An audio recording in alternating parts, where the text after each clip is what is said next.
फिर देर किस बात की, चलो फिर शुरू करते हैं। अब दोस्तों मैंने क्या किया है, सबसे पहले 300 ग्राम पालक ली है और इसको अच्छे से धोकर इसकी मोटी मोटी पिल निकाल ली है। तो धोने के बाद काटने के बाद ये लगभग 250 ग्राम के आसपास रह गई है। आप क्या करना कि सबसे पहले पालक को छोटा छोटा काट लेना और काटने के बाद यहाँ पर पालक में 1 टेबल स्पून नमक लगा कर रखना। घबराना मत दोस्तों, आपको लग रहा होगा कि नमक बहुत ज्यादा है, पर अभी आप खुद ही देखना इन नमक को मैं कैसे यूज करूँगा। फिलहाल आप यहाँ पर अच्छे से पालक में नमक मिलाना और उसको सिर्फ 10 मिनट के लिए छोड़ना और पालक को ऑटोमेटिकली कुछ हो जाएगा। देखा ना आपने, 10 मिनट में ही पालक कैसे ढल गई। अच्छा, इन 10 मिनट में मैंने क्या किया था, छोटा वाला ग्राइंडर लिया जो मसाले वाला होता है, उससे मैंने यहाँ पर लहसुन डाली है थोड़ी सी, 1.5 इंच के आसपास अदरक होगी, 2 हरी मिर्चें दोस्तों आप डाल देना। और आप नोटिस कर रहे होगे कि मैं सारी चीज़ों को हल्का हल्का कट करके डाल रहा हूँ, बहुत जरूरी है दोस्तों, ताकि ये इवनली पिस पाए जितना हो सके। अच्छा, ग्रेवी के लिए 2 प्याज आपको चाहिए होंगे, अगर बड़े हैं, अगर छोटे प्याज है तो आप यहाँ पर 3 ले लेना। आप देखो इनको भी मैंने रफली काटा हुआ है।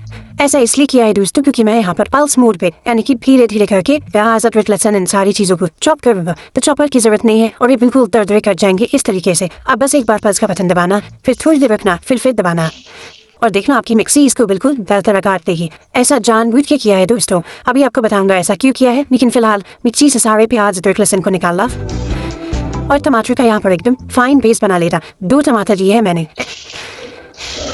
10 मिनट अब तक पूरे हुए दोस्तों और पालक को अब देखते हैं। देखो पालक में ऐसे नमक लगाने से आप जब पालक को निचोड़ोगे तो उससे सारा पानी अलग हो जाएगा। और आपने करना भी यही है दोस्तों, कोफ्तों को सही बनाने के लिए आप यहाँ पर पालक से सारा पानी अच्छे से निचोड़ना। और अगर आप बाई चांस ये सोच रहे हो कि ये पानी में फेंकने वाला हूँ, तो ऐसा बिल्कुल भी नहीं करना दोस्तों। इनफैक्ट जो ये पालक बची भी हुई है ना थोड़ी थोड़ी, इसको भी मैं यूज़ करूँगा अपनी ग्रेवी में, तो इसको आप अलग से निकाल कर रखे ना। अब रही बात कोफ्तों की, इस बात को आप समझने की कोशिश करना दोस्तों, कोफ्तों में जितना टेक्सचर होता है उतना ही कोफ्ते का एक्स्ट्रा बढ़िया होता है। तू समझा?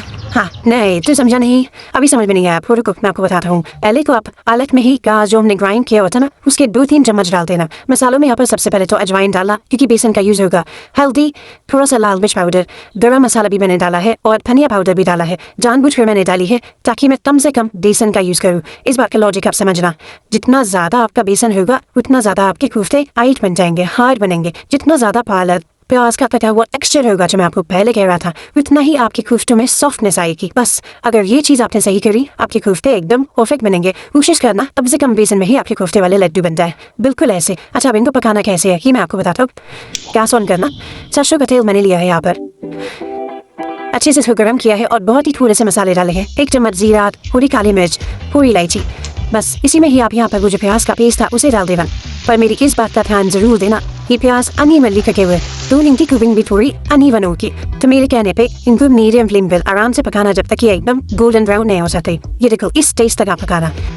इसी टाइम पर आप यहाँ पर आधा चम्मच हल्दी पाउडर डालना, 1 चम्मच कश्मीरी लाल मिर्च पाउडर, कलर बहुत अच्छा आएगा। और इन मसालों को जलने से बचाने के लिए यहाँ पर आप थोड़ा सा पालक वाला पानी डाल दे। खाना बढ़िया तरीका है इस पानी को यूज करने का। अब जैसे ही ये सारी चीजें बन जाए, आप यहाँ पे टमाटर का पेस्ट डाल देना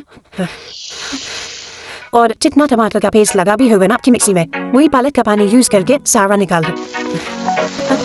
अब आप सोच रहे होगे कि भाई यहाँ पर नमक तो डाला ही नहीं, नमक कब आएगा? भाई दोस्तों, मुझे पालक का पानी था उसमें नमक ऑलरेडी था, आपको जरूरत नहीं है डालने की। बस अब यहाँ पर 1 टेबल स्पून धनिया पाउडर डालना और पानी डाल देना। देखो ना, लग रहा है ना सुनने में, पर हाँ दोस्तों यहाँ पर आप पानी डाल देना और इसको थोड़ा पतला करके। मैं यहाँ पर लाल मिर्च पाउडर डालना भूल गया था धनिया पाउडर के साथ, तो अभी वो भी डाल देता हूँ। लेकिन अब ये स्टेप आप ध्यान से देखना, देखो ये काफ़ी पतला है, पानी में उबाला आ रहा है, तो अब आप लेना दूध की 1 छन्नी और इसी में ही यहाँ पर सारे कोफ्तों को रख देना।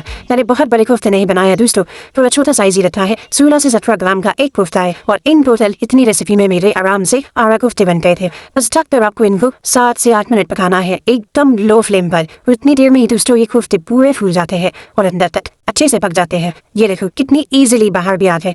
अगर आपको लगता है कि आपके कोफ्ते चिपक जाएंगे तो आप जाली में थोड़ा सा तेल लगा सकते हो, वैसे कोई ज़रूरत है नहीं। हाँ, लेकिन हटा कर मैं आपको ग्रेवी दिखाता हूँ। ग्रेवी आप खुद ही देखो दोस्तों, टमाटर कितने अच्छे से पक चुके हैं। बस एंड में मैंने यहाँ पर 2 चम्मच दही के डाले हैं ताकि एक्स्ट्रा खटासी आए और पालक के फ्लेवर को काउंटरैक्ट कर सके। और अब इसको तब तक भुना है जब तक कि सारा तेल अलग नहीं हो जाता।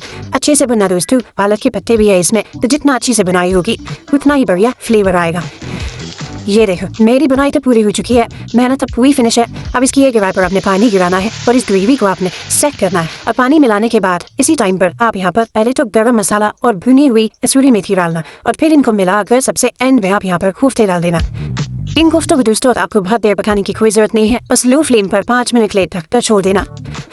आराम से धीरे धीरे करके कोफ्ते सारी ग्रेवी पी जाते हैं और बस गैस ऑफ करके 2 मिनट के लिए छोड़ना। आप देखना तेल भी एकदम अलग हो जाएगा और आपकी पालक कोफ्ता तरी मकतर पूरी तैयार हो जाएगी। है ना दोस्तों, नए ज़माने का एकदम मॉडर्न तरीका। आप ये बना कर देखना, आपको ज़रूर बहुत पसंद आएगा।